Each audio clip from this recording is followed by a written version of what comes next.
అది ఎద్దులమర్రి అనే ఒక గ్రామం. ఆ గ్రామంలో ఒకరోజు అర్ధరాత్రి 1 గంట అవుతుంది. సులోచన అనే మహిళ నిద్రలో ఉంది. బయట కుక్కలు భయంకరంగా ఏడుస్తున్నాయి. ఆ ఏడుపుకి నిద్రలో నుండి లేచింది. తను పడుకునే మంచం పక్కన కిటికీలు ఉన్నాయి. ఆ కిటికీలు బలంగా కొట్టుకుంటున్నాయి. అప్పుడు వెంటనే లేచి కిటికీ సందులోంచి బయటకు చూసింది. ఇంటికి కొంచెం దూరంగా పెద్ద చెట్టు ఉంది.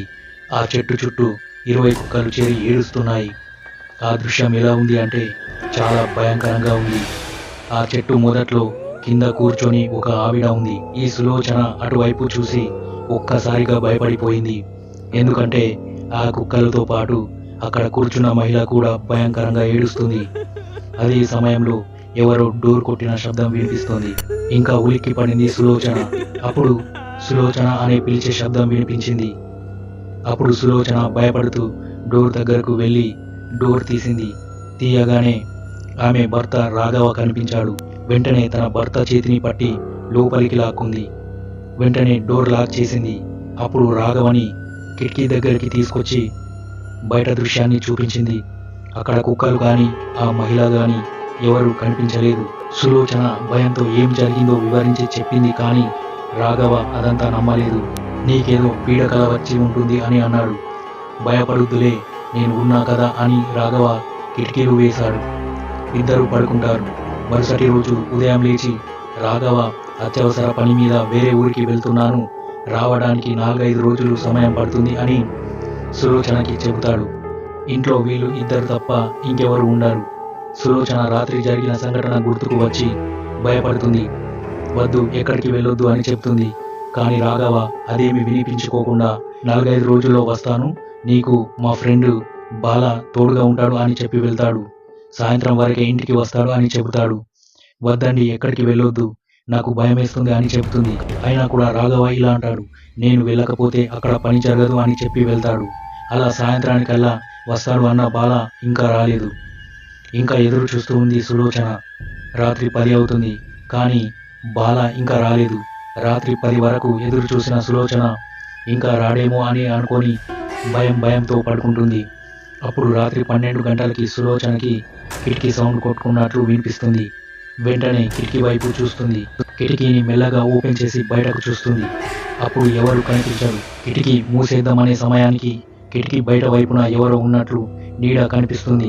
అప్పుడు సులోచనకి పైన ప్రాణాలు పైనే పోయినట్టు అనిపిస్తుంది. గజగజ వణికిపోతుంది. వెంటనే కిటికీలు మూసేసింది. పడుకుందామని భయపడుతూ పడుకుంది. కానీ కిటికీలు వాటంతట అవే ఓపెన్ అయ్యాయి. మళ్ళీ కుక్కలు ఏడుస్తున్నాయి. పక్కనే మహిళ చెట్టు కింద కూర్చొని ఏడుస్తుంది. సులోచన చాలా భయపడుతూ భయంగా వణుకుతూ ఒక పక్క మూలన కూర్చుందామని కూర్చునే సమయంలో ఆ మూలన అక్కడ ఎవరు ఉన్నట్లు అనిపించింది. చాలా భయపడిపోయింది. సులోచనకి ఏం చేయాలో అర్థం కాలేదు. వెంటనే తలుపు డోర్ తీసి బయటకు వెళ్ళింది.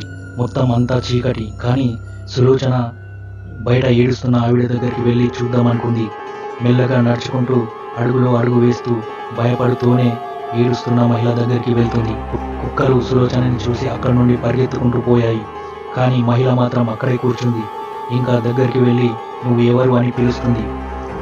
ఎవరు నువ్వు, ఇక్కడికి ఎందుకు వస్తున్నావు అని నెమ్మదిగా అడుగుతుంది. ఒక్కసారిగా ఇటు తిరిగిన ఆ మహిళ చాలా అందంగా ఉంది. కానీ ఫేస్ పై దెబ్బలు తగిలి ఉన్నాయి. బట్టలు చిరిగి ఒంటిపై అక్కడక్కడ గాయాలు ఉన్నాయి. ఎవరు నువ్వు, ఏమైంది నీకు అని అడుగుతుంది.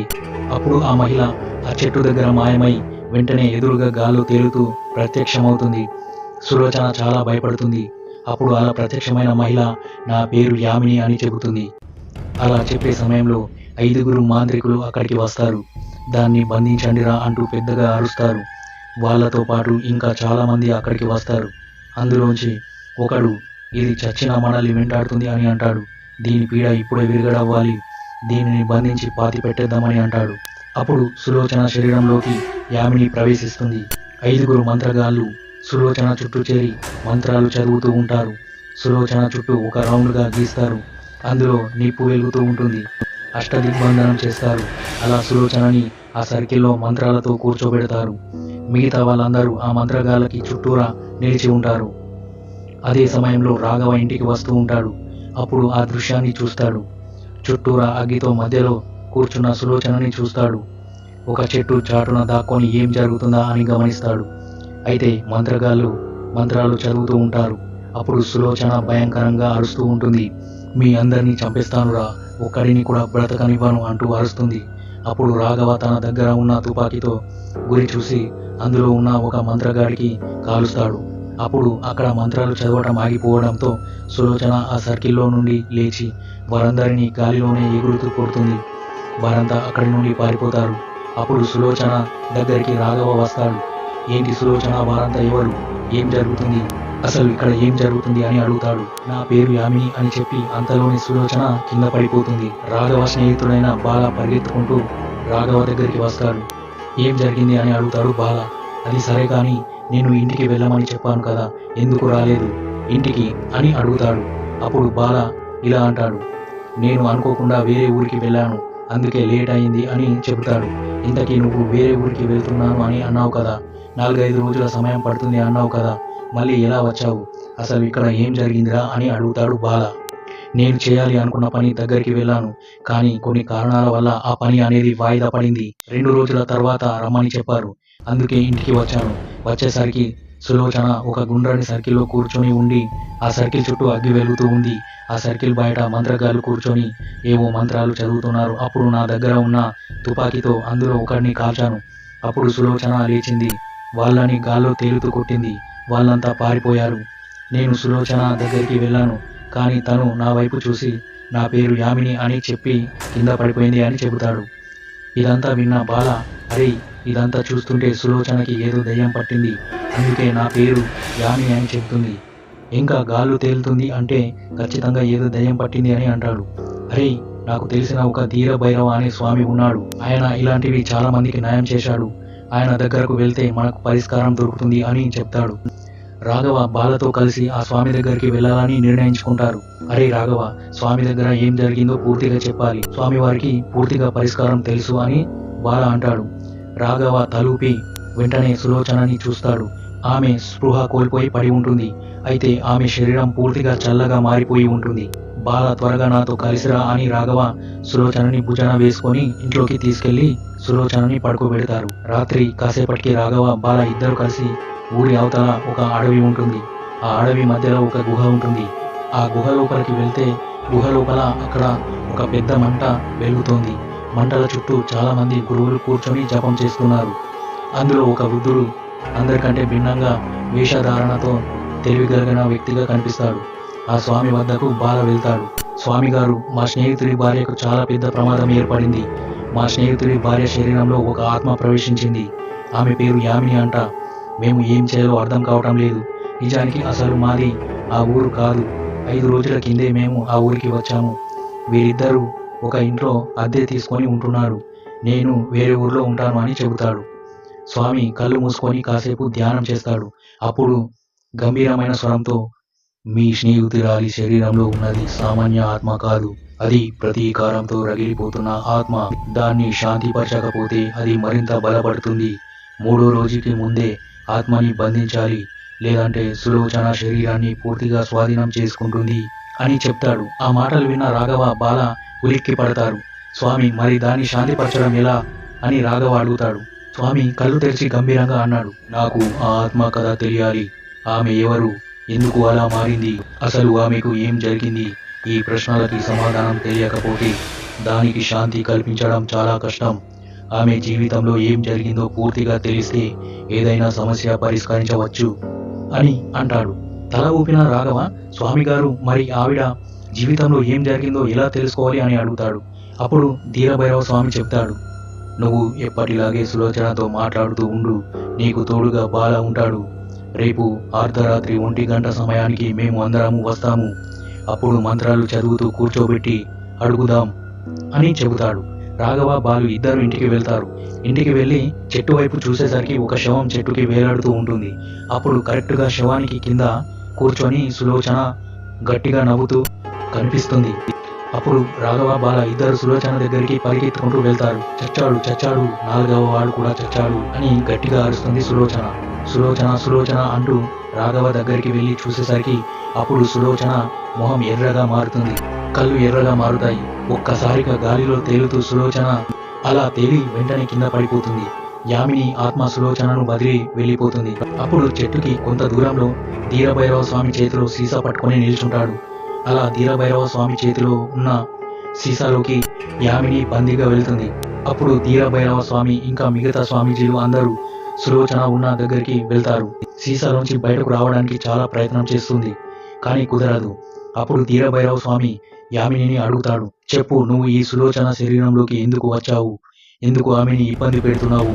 ఈ హత్య ఎందుకు చేశావు అని అడుగుతాడు. నన్ను సీసా నుంచి బయటకు తీసుకురండి, నాకు అన్యాయం చేసిన వారిని నేను పగ తీర్చుకోవాలి అని అంటుంది.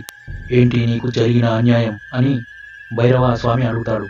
అప్పుడు యామిని జరిగిన విషయం అంతా చెబుతుంది. స్వామి, నేను ఒక ధనవంతురాలిని. 10 ఏళ్ల క్రితం మా ఊరిలో ఏం జరిగిందంటే, నేను పేదవారికి ఎప్పుడు సహాయం చేసేదానిని. ఎవరికి పెళ్లిళ్ళు అయినా చీరలు డబ్బు ఇచ్చి సహాయం చేసేదానిని. అయితే మా ఊరిలో ఇంకా కొంతమంది ధనవంతులు కూడా ఉన్నారు. అయితే వారు అక్రమంగా పేదల భూములు లాక్కునేవారు, భూములను కబ్జా చేసేవారు, ఇంకా అందంగా కనిపించే ఆడవారిని బలవంతంగా అనుభవించేవారు. అడ్డొచ్చిన మగవారిని వాళ్ళ భార్యల ముందే కట్టేసి మరీ ఆడవారిని అత్యాచారం చేసేవారు. పనులు చేపించుకొని ప్రతిఫలంగా డబ్బులు ఇచ్చేవారు కాదు, బలవంతంగా పనులు చేయించుకునేవారు. అలా పేదవారిని నానా ఇబ్బందులు పెట్టేవారు. ఒకరోజు ఆ సంఘటనలన్నింటి గురించి ఊరి ప్రజలు నా దగ్గర చెప్పుకుంటూ బాధపడ్డారు. అప్పుడు నేను మా ఆయన ఊరి జనం ముందు వారిని ఆ ధనవంతులైన దుర్మార్గులని, వారు మళ్ళీ ఎలాంటి తప్పు చేయకూడదు అని శిక్ష వేద్దామని అనుకున్నాము.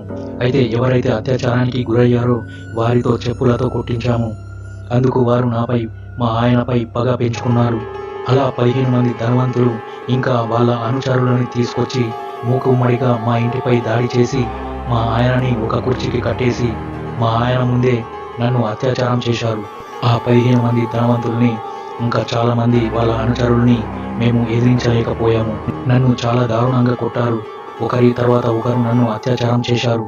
తర్వాత మా ఆయనను చంపేశారు. తర్వాత నన్ను అలా హింసించి నన్ను కూడా చంపేశారు. అలా చంపి ఊర్లో అందరూ భయపడేలా నన్ను చెట్టుకు ఊరేశారు. నా భర్తను చెట్టు పక్కనే పాతి పెట్టారు అని ఏడ్చుకుంటూ చెప్పింది. నేను వారిపై ఎలా అయినా పగ తీర్చుకోవాలి, 10 ఏళ్ల నుండి ఎదురు చూస్తున్నాను వాళ్ళపై పగ తీర్చుకోవడానికి అని జరిగిందంతా చెబుతుంది. అంతకు ముందే ముగ్గురిని చంపిన తర్వాత వారిని నేనే చంపుతున్నానని మిగతా వాళ్ళందరికీ తెలిసింది. ఆ విషయం తెలుసుకున్న మిగతా వాళ్ళు నన్ను బంధించి సమాధి చేద్దామని మంత్రగాళ్ళని ఈ చెట్టు దగ్గరికి తీసుకొచ్చారు అని చెబుతుంది. ఇదంతా కళ్ళకు కట్టినట్టుగా చూసిన రాఘవ ఒక్కసారిగా బాధతో ఏడవటం మొదలు పెట్టాడు. అలా ఏడ్చిన రాఘవ, నీకు తోడుగా నేనుంటాను, వారిని ఎలాగైనా ఆ దుర్మార్గులని నీకు చేసిన అన్యాయానికి చంపేద్దాం అని రాఘవ యామిని ఆత్మతో చెబుతాడు. అంతలోనే చీకటిలో నుండి ముసుగు వేసుకున్న కొంతమంది పరిగెత్తుకుంటూ వచ్చి ధీరభైరవ చేతిలో ఉన్న సీసాని లాక్కొని పరిగెత్తుతూ ఉంటారు. యామిని సీసాలోంచి బయటకు రావడానికి చాలా ప్రయత్నం చేస్తుంది, కానీ సీసాలోంచి బయటకు రావడం కుదరదు. వీళ్ళు ఆ సీసాను పట్టుకుని పరిగెత్తుతూ ఉంటారు. వీరి వెనకాల రాఘవ, బాల, ఇంకా ధీరభైరవ, ఇంకా స్వామిలు అందరూ కలిసి పరిగెత్తుతూ ఉంటారు. ఫ్రెండ్స్, ఇప్పటి వరకు ఎలా ఉంది స్టోరీ? దీని తర్వాత భాగం తర్వాత చూద్దాం. ఈ వీడియో మీకు నచ్చినట్లయితే లైక్ చేయండి. మరి ఇలాంటి మరెన్నో ఇంట్రెస్టింగ్ కథల గురించి తెలుసుకోవాలంటే సబ్స్క్రైబ్ చేసుకోండి.